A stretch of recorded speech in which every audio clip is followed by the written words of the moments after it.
Quand Jésus vit la foule, il gravit la montagne, il s'assit et ses disciples s'approchèrent.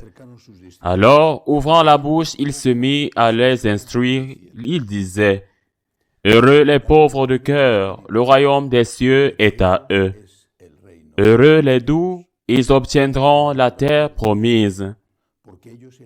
Heureux ceux qui pleurent, ils seront consolés. Heureux ceux qui ont faim et soif de la justice, ils seront rassasiés. Heureux les miséricordieux, ils obtiendront miséricorde. Heureux les cœurs purs, ils verront Dieu. Heureux les artisans de paix, ils seront appelés fils de Dieu. Heureux ceux qui sont persécutés pour la justice, le royaume des cieux est à eux. Heureux serez-vous si l'on vous insulte, si l'on vous persécute et si l'on dit faussement toutes sortes de mal contre vous à cause de moi. Réjouissez-vous, soyez dans l'allégresse, car votre récompense sera grande dans les cieux. C'est ainsi qu'on a persécuté les prophètes qui vous ont précédés. Acclamons la parole de Dieu. Aujourd'hui, la parole de Dieu, en ce 4e dimanche du temps ordinaire, nous propose de méditer et de mettre en pratique ce que l'on appelle le sermon sur la montagne, les béatitudes. Je voudrais souligner 3 points à ce sujet. D'abord, le message de Jésus est un message de bonheur. Il n'est pas venu nous rendre la vie amère, il est venu nous rendre heureux. Le mot « heureux »,« bienheureux » pourrait aussi être traduit par « heureux ». Heureux les pauvres en esprit, heureux les miséricordieux, heureux les artisans de paix, heureux les persécutés pour la justice, heureux ceux qui sont persécutés pour la justice, heureux, heureux, heureux, chanceux, heureux, bénis, heureux êtes-vous. C'est un message de bonheur, de joie, de joie. Le Seigneur n'est pas un trouble-fête. Le Seigneur n'est pas quelqu'un qui est venu pour nous mettre sur le dos des fardeaux insupportables qui nous brisent le dos, qui nous affligent, qui nous brisent le dos, qui nous angoissent, Le Seigneur est notre libérateur. Quand il brise les chaînes de l'esclavage du péché, il nous donne la liberté, et en nous donnant la liberté, il nous donne la vie. Le chemin de Jésus, le chemin du chrétien, est un chemin de paix. C'est un chemin de bonheur, c'est un chemin de joie. Ce n'est pas un chemin d'amertume, même si cela signifie naturellement payer un prix. Ce que le Seigneur nous dit aussi, il ne le cache pas. Es-tu pauvre? Pourquoi? Parce que vous avez fait l'aumône. Cela ne veut pas dire que vous êtes avare et que vous n'avez rien reçu. Mais vous avez été appauvri parce que vous avez partagé et vous êtes persécuté. Pourquoi? Parce que vous avez défendu la cause de la justice. Avez-vous pardonné? Et peut-être qu'ils ne vous ont pas compris. Ils peuvent même vous avoir maltraité justement parce que vous pardonnez. Mais la paix que vous avez quand vous pardonnez est déjà un prix extraordinaire. Le premier enseignement donc, suivre Jésus-Christ, ce n'est pas rendre votre vie amère, ce n'est pas gâcher votre vie. Suivre Jésus-Christ, c'est trouver la vraie vie. Avoir la foi, c'est la meilleure chose qui pouvait nous arriver dans la vie. La plus grande bénédiction est d'avoir trouvé Jésus-Christ. C'est extraordinaire. Et il n'y a rien au monde comparé à cela. Les hommes considèrent que celui qui a de l'argent est béni. Jésus-Christ vous dit que celui qui fait du bien est béni. Les hommes considèrent que celui qui a du pouvoir est béni. Jésus-Christ vous dit que celui qui sert est béni. Jésus-Christ vous dit, celui qui a la paix et celui qui sème la paix est vraiment béni. C'est le premier enseignement. Deuxièmement, toutes les béatitudes sont pour cette terre, mais inévitablement, c'est très clair, elles ont le ciel comme une compensation, comme une continuation. Ce n'est pas que le Seigneur dit, vous êtes bénis, vous qui me suivez parce que vous allez gagner à la loterie. Vous allez gagner 50 millions de dollars. Il ne dit pas cela. Ou vous êtes bénis, vous qui travaillez pour la paix, parce que vous allez recevoir le prix Nobel. Ou vous êtes bénis, vous qui êtes miséricordieux, parce qu'on va venir vous construire un monument. Tout est orienté vers le ciel. C'est au ciel, aussi ici sur terre, parce que personne ne pourra jamais vous enlever cette paix et cette joie que nous avons, parce que nous l'avons déjà.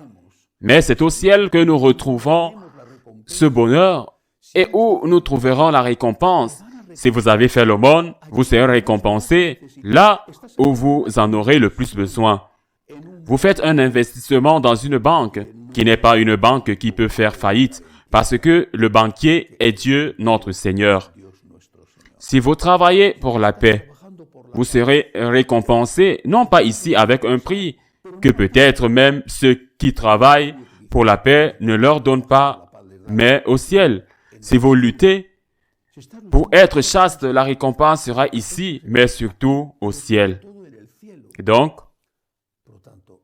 si nous oublions l'existence de la vie éternelle, tout le message des béatitudes, tout le message du bonheur que le Seigneur offre à ceux qui le suivent et à ceux qui vivent comme il enseigne, tout le message disparaît, ou du moins la partie la plus importante disparaît, et tout est réduit à un ici et maintenant.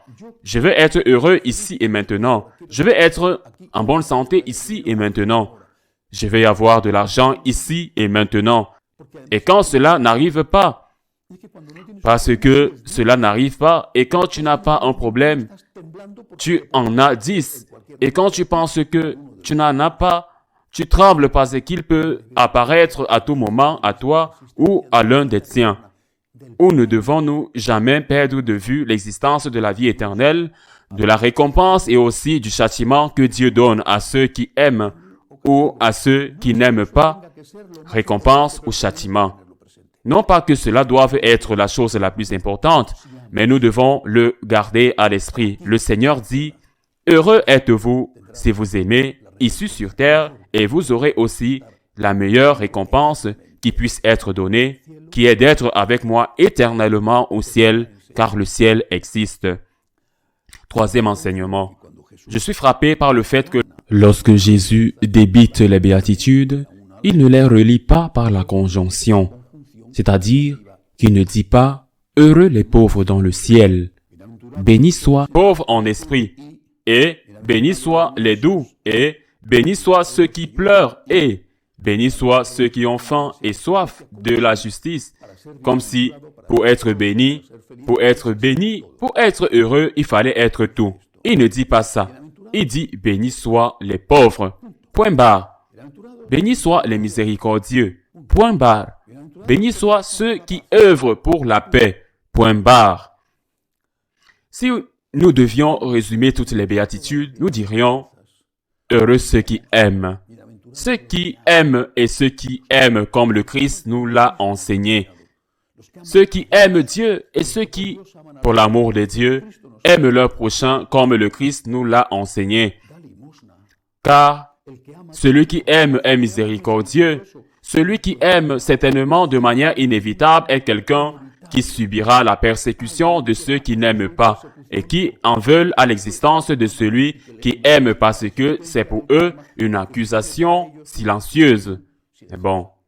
Mais si l'amour est le résumé, l'amour a des nuances que nous enseigne Jésus, que tu dois enseigner, que tu dois aimer, mais que tu dois te spécialiser dans une chose. Non parce que tu es généreux avec les pauvres, tu peux être infidèle dans ton mariage.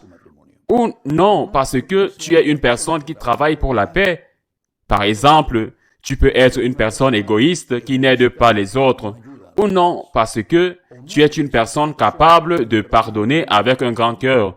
Tu peux devenir une personne qui, en même temps, sème le ressentiment. Non, les béatitudes sont l'amour. Mais on peut se spécialiser dans l'une d'entre elles. On doit toutes les remplir, mais se spécialiser dans l'une d'entre elles quand on pense par exemple aux saints. Aux grands saints, on découvre toujours que chacun d'entre eux avait une spécialité. Saint François était un spécialiste de quoi? Dans une vie pauvre, mais Saint François était obéissant et Saint François était chaste, mais sa spécialité était la pauvreté. Saint Ignace, en quoi Saint Ignace était-il spécialiste?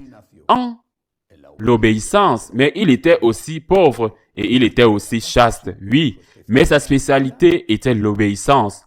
En quoi Saint Jean de Dieu était-il spécialiste? Par exemple, la miséricorde.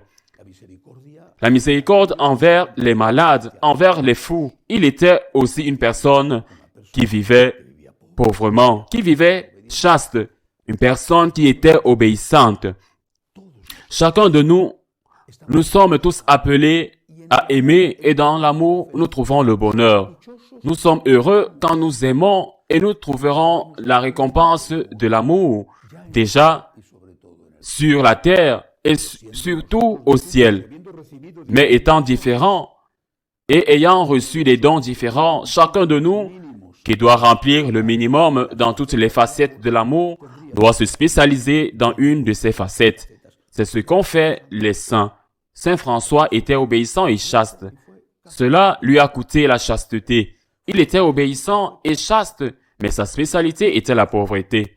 Spécialise-toi. Qu'a-t-il dans ton cœur? Une grande compassion envers celui qui souffre. Vous ne pouvez pas voir une personne qui souffre sans essayer de faire quelque chose. C'est sa spécialité. Mais en même temps, vous devez faire les autres choses, mais c'est votre spécialité. Qu'est-ce qu'il y a dans ton cœur?